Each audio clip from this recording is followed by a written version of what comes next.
시청자 여러분 안녕하십니까? 오늘의 말씀은 로마서 2장 1절부터 3절 말씀까지입니다. 그러므로 남을 판단하는 사람아, 누구를 막론하고 내가 핑계하지 못할 것은 남을 판단하는 것으로 너가 너를 정죄함이니 판단하는 너가 같은 일을 행함이니라.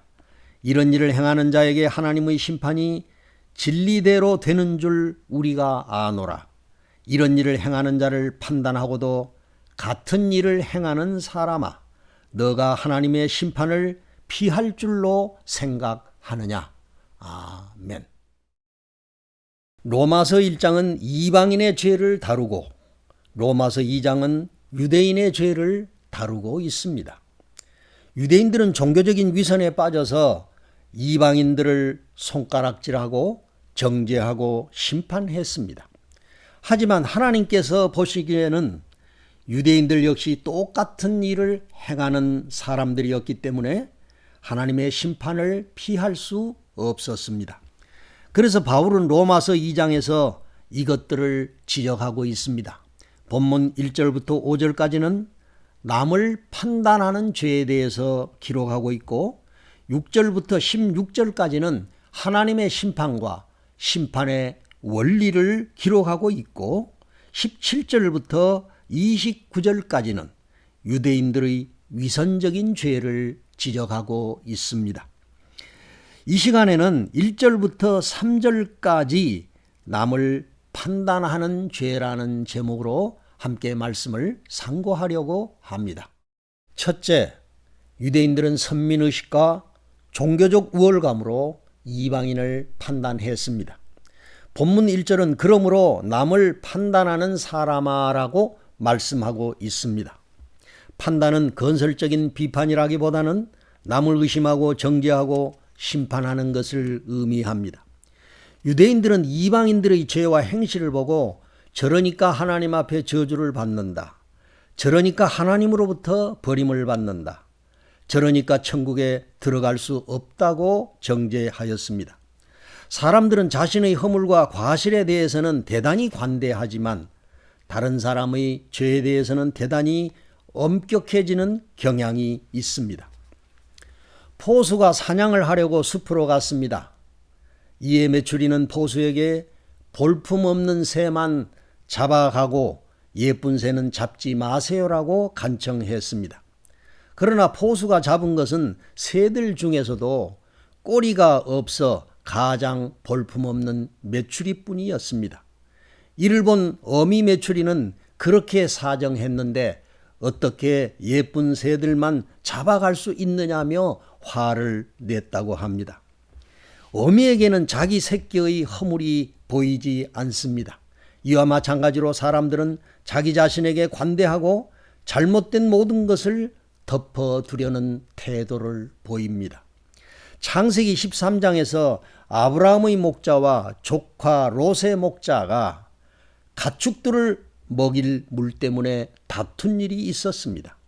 그때 아브라함이 롯의 불편한 심기를 들어주고자 너가 우하면 내가 좌하고 네가 좌하면 내가 우하리라고 제의했습니다. 그래서 롯이 먼저 물이 풍부한 성읍 땅을 선택할 수 있게 하였습니다.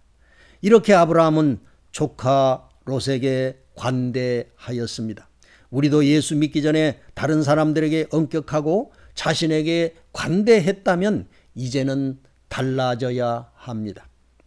예수 안에서 하나님의 사랑을 받은 사람으로서 1만 달란트 용서받은 사람으로서 나에게 100달란트의 빚을 진 사람의 과실과 허물을 용서하고 하나님의 사랑과 자비와 긍휼로 대하는 사람이 되어야 합니다. 그렇게 할 때 하나님 역시 우리에게 긍휼과 사랑을 베풀어 주실 것입니다. 둘째, 타인을 판단하는 유대인도 동일한 잘못을 범하는 사람입니다. 본문 1절 중반을 보면 누구든지 너가 핑계치 못할 것은 남을 판단하는 것으로 내가 너를 정죄함이니 판단하는 너가 같은 일을 행함이니라고 하였습니다. 우리가 남의 잘못에 대해 그것을 정죄하고 심판하는 것은 동시에 자기를 향해 손가락질하는 것과 마찬가지라는 것입니다. 우리 속담에 자식 기르는 사람은 남의 자식 말 못한다는 말이 있습니다. 다른 사람들의 자녀를 비난하고 그 부모에게 손가락질하는 경우가 많지만 자녀를 키우는 사람은 그렇게 함부로 이야기해서는 안 된다는 말입니다. 자녀를 낳을 때 겉을 낳았지 속을 낳지 않습니다. 자신의 자녀가 앞으로 어떻게 될지 아무도 모르는 일입니다. 다른 사람의 자녀에 대한 행실을 두고 비난하다가 자기 자식이 똑같은 일을 했다면 어떻게 되겠습니까? 그 손가락질은 자기 자녀와 자신을 손가락질하는 것과 같습니다. 마태복음 7장에서는 비판을 받지 아니하려거든 남을 비판하지 말라고 말씀하십니다. 악한 마음으로 우리 형제들을 정죄하고 심판하고 비방하는 잘못을 저질러서는 안 됩니다. 남을 판단하는 것은 결국 자신을 정죄하고 심판하는 행위와 같다는 사실을 먼저 깨우쳐야 합니다.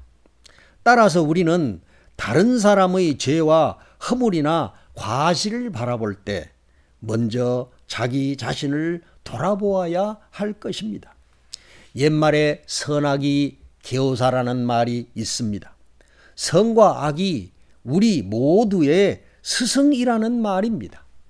이웃의 선을 보고 선을 본받아야 하고 이웃의 악함을 보고 자기를 살펴야 할 것입니다. 셋째, 타인을 판단할 때 자신도 하나님의 판단을 피할 수 없습니다. 우리는 다른 사람을 쉽게 판단하고 또 자세한 사정을 모르면서 함부로 평가합니다. 본문은 우리가 다른 사람을 판단할 때 하나님께서는 그 판단하는 사람을 판단하고 계심을 경고하고 있습니다. 본문 3절은 이런 일을 행하는 자를 판단하고도 같은 일을 행하는 사람아, 너가 하나님의 판단을 피할 줄로 생각하느냐라고 물으시고 계십니다.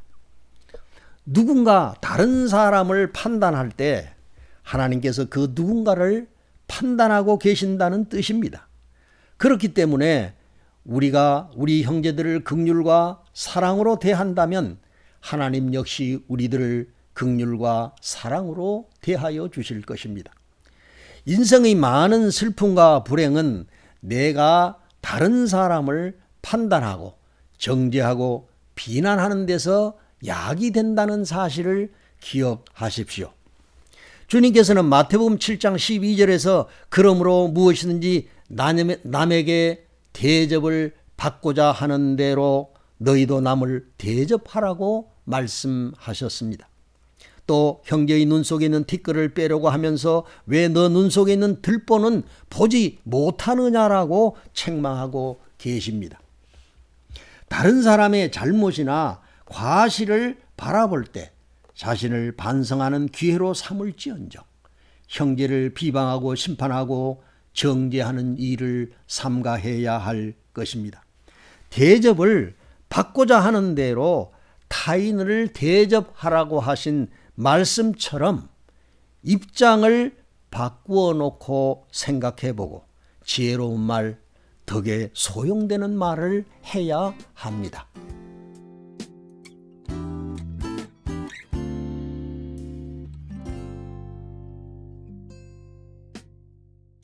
기도 드리겠습니다. 하나님 아버지, 저희들은 자신의 죄와 잘못을 볼 줄 모르고 타인을 판단하고 정죄하고 심판하였습니다. 우리들의 죄를 용서하여 주시옵소서. 먼저 자신의 들보를 보고 회개하게 하시며 이웃을 긍휼히 여기는 마음을 주시옵소서. 예수 그리스도의 이름으로 기도하옵나이다. 아멘. 하나님의 사랑 축복해